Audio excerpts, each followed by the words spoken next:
So I get it to sell the news event. Does that mean that the traditional price movement going into the halving is going to not happen this year into April? That is also one of the more bullish things for Bitcoin to happen, right? So typically it could sell off go look at like 2016. Oh yeah. 21 was not a 21 was not really like a good thing because of just all the other stuff happening.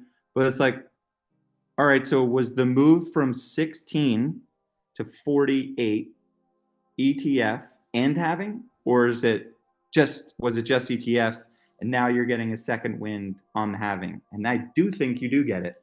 I think you do too. History tends to repeat, or rhyme, let's call it that. And those are big events that like don't just get ignored. So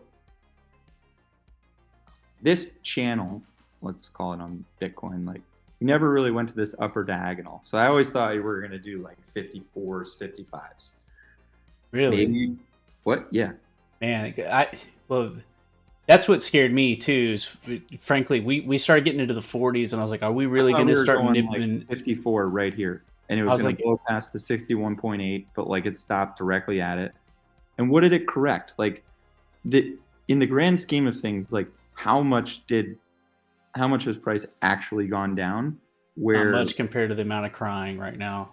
It's not that bad. Like I remember when Bitcoin would do a 10,000 print in a day. It's 16% down right now.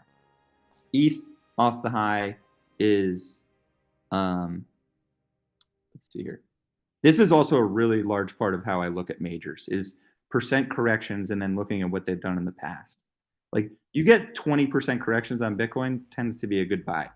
It might not be an immediate like recovery, but it could just sit there around the 20% area and build a bottom, and then sellers are running out here, and then you get a big move, right? Like impulsive nature in that regard. So fine, ETH goes down 16% off the high, you get the bottom channel here, and that's 2260s, right? Or maybe it just sidesteps into it and you're hitting the Kijun around 23 in this area. That's where I would actually really start to look at Ethereum. If this stuff continues to drop and you lose, let's call it the tanking at 2,400. BTC, if you got a 20% correction on Bitcoin from the high, not uncommon, fine, 38.8. I mean, is that feasible? Yeah. Like, I guess it becomes like a waiting game to when you buy again. Because like market structure wise, like this is still a bullish trend for me until, you know, you've ruined a higher low. And that is kind of hard to determine here. I guess it would probably be this, to be honest, but that seems really low because this is a breakout candle over a let's call it a pretty long consolidation. I mean, I don't think you're going down there personally. So I would start to look at, actually maybe just draw a diagonal. Like 40K, I think is going to be like that. That'll hold, I think, for a bit. I thought 42K was going to hold for a bit, but here, right there, 39s. I think you need to be buying even for a trade around that level. I mean, today you could have tried it like when it was just hovering above 40.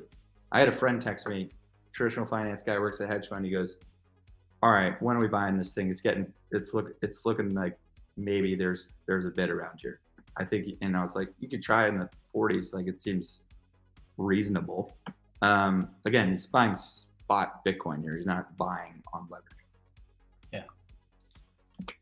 So, yeah, as you can see, there's a lot of things going through my head right now, and I don't have a concrete answer for everything, which I think you need to have in this market and be able to adapt and like understand that it's all these forces that are way out of your control.